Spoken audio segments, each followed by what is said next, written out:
Olá, você está no canal Um Conto por um Ponto.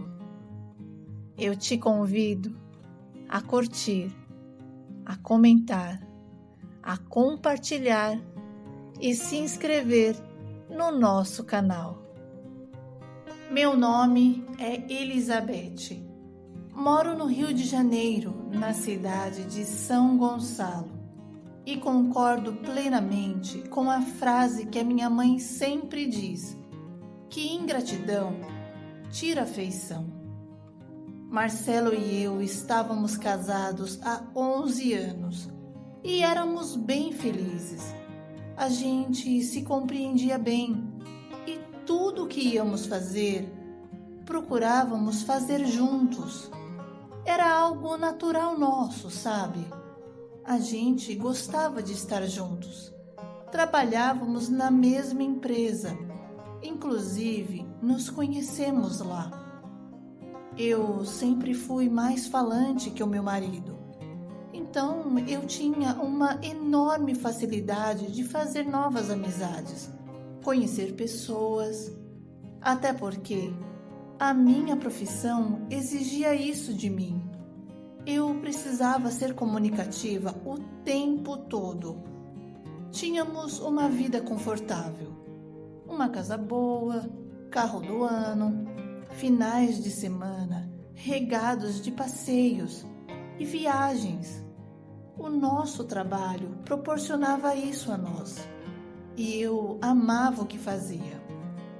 Infelizmente, o Marcelo foi mandado embora e precisamos ter que controlar mais as nossas finanças, o que deixava o meu marido chateado, até porque ele tinha se acostumado com a vida boa que levávamos. Passamos um mau bocado, porque eu tentava economizar de um lado e o meu marido gastava do outro. Enfim, todo o dinheiro que ele recebeu dos anos trabalhados desapareceu assim, como mágica, porque ele não entendia que agora não era tempo de gastar. As brigas começaram a surgir dentro do nosso lar, porque além de gastar todo o dinheiro dele, agora o Marcelo queria gastar também o meu. Ele era um consumista nato. Passou a pedir dinheiro emprestado para os nossos parentes e ele não pagava e nem comentava comigo que tinha pego emprestado. Daí começaram a ligar lá em casa os familiares perguntando sobre os pagamentos e para evitar mais problemas eu mesmo pagava. Tentei por várias vezes conversar com o meu marido, sabe? Mas ele não me dava ouvidos e dizia que agora que ele estava assim, desempregado, eu tinha obrigação de bancar a casa e seus gostos de luxo. Gostos? Como assim? Eu sempre dividi as contas com o meu marido. Inclusive, todas as prestações do carro era eu que pagava. Marcelo estava descontrolado e não tinha forças para arrumar um outro emprego. E quando alguém falava de trabalho, ele dizia que estava aguardando a resposta de uma empresa, o que era mentira. Meu marido começou a não querer mais sair para arrumar emprego e ficava o dia inteiro assistindo televisão, comendo e jogando videogame.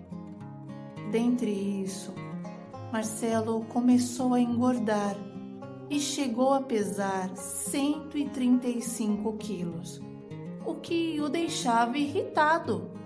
Mas ele não fazia nada para mudar essa situação e ainda me culpava, dizendo que eu não era compreensiva e que ele estava passando por uma fase difícil e eu parecia não me importar.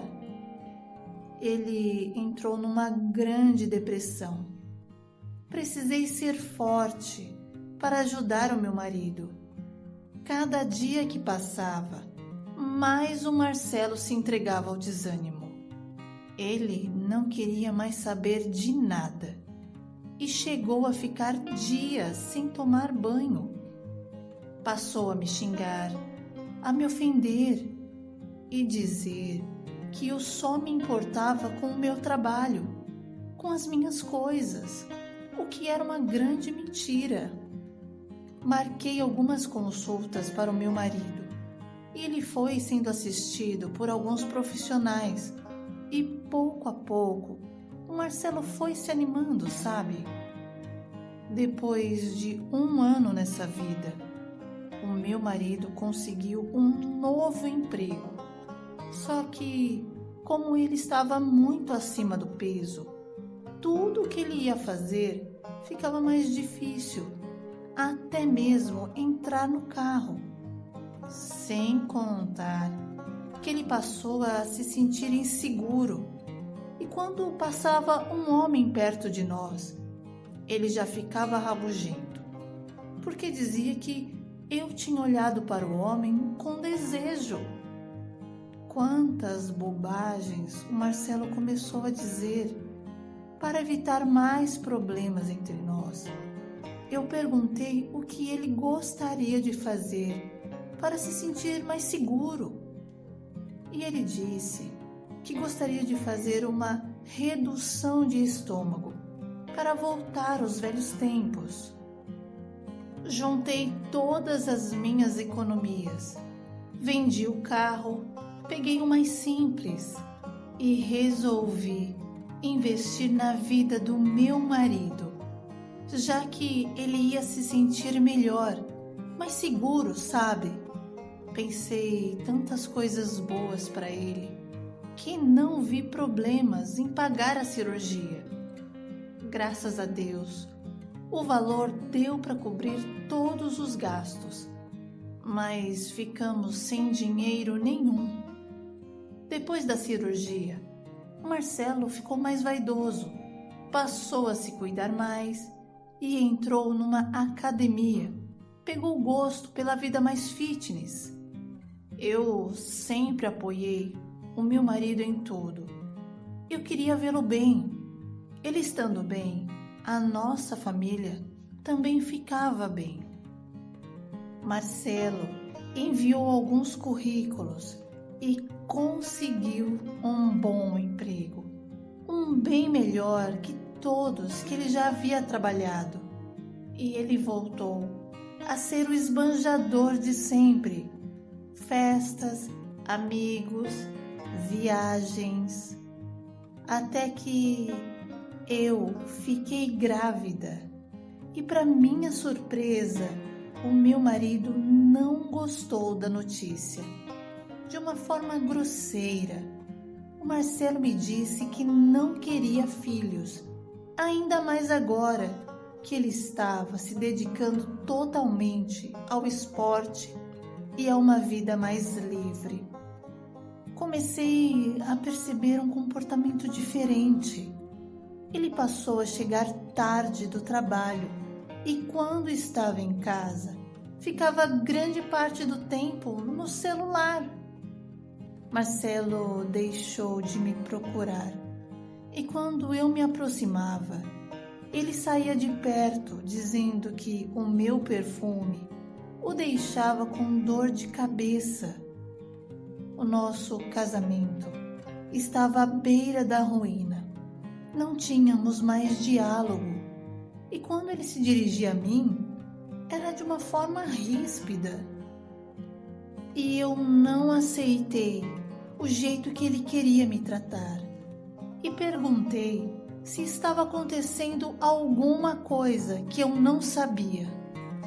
E para minha surpresa, o Marcelo disse que sim, e que eu me preparasse para cuidar do filho sozinha, porque ele estava namorando uma ex-namorada.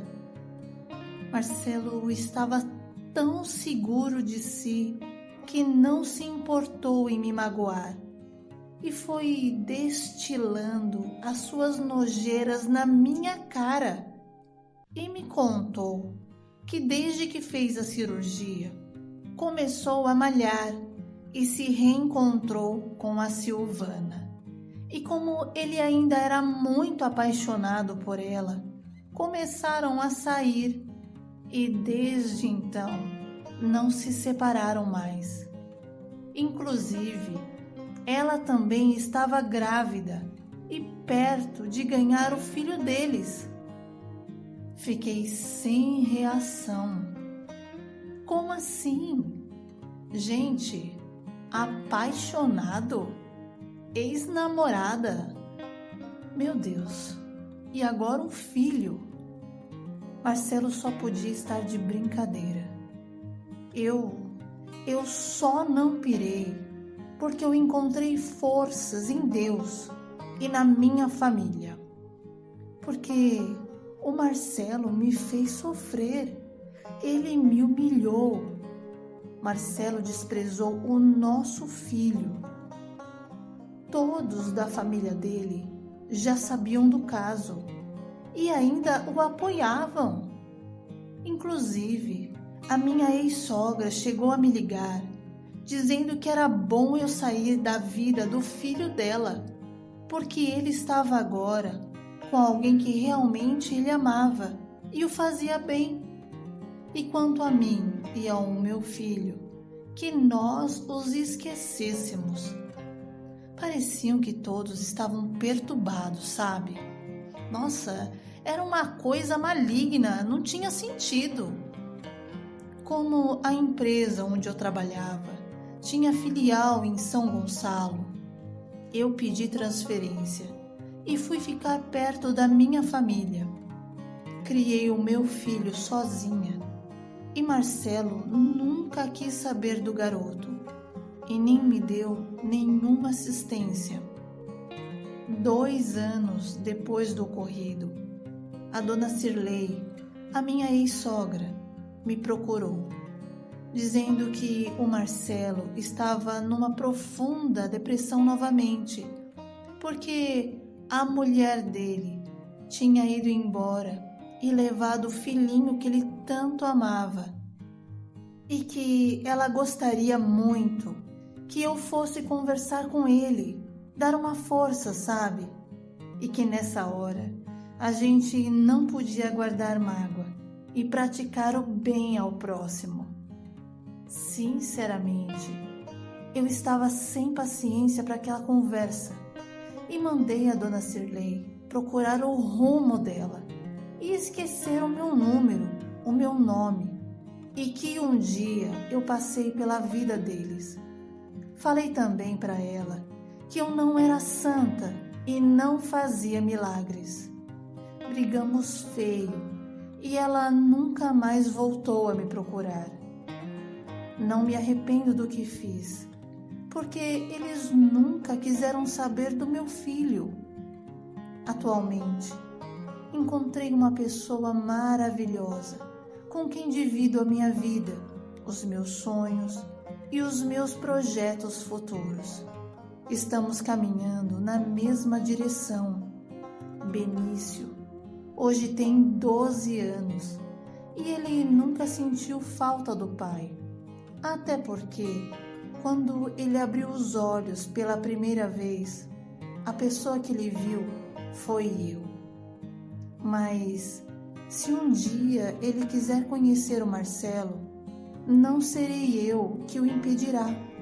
Até porque eu quero que ele tenha a sua própria experiência e veja quem foi o pai dele.